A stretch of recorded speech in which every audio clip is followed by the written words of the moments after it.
Welcome. In this video I will show you how to enable power saving mode to save your battery life on LG Gram laptop. First, open the Start menu and go to Settings.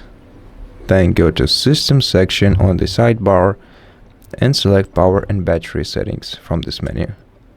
Then go to Energy Saver, and if you want to enable it manually, just switch this toggle to the right. If you want, you can select the value for your energy saver to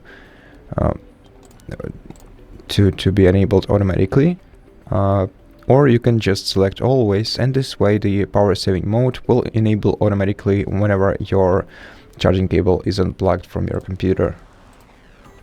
You can also switch this toggle to toggle the option of lowering screen brightness when you're using energy saver.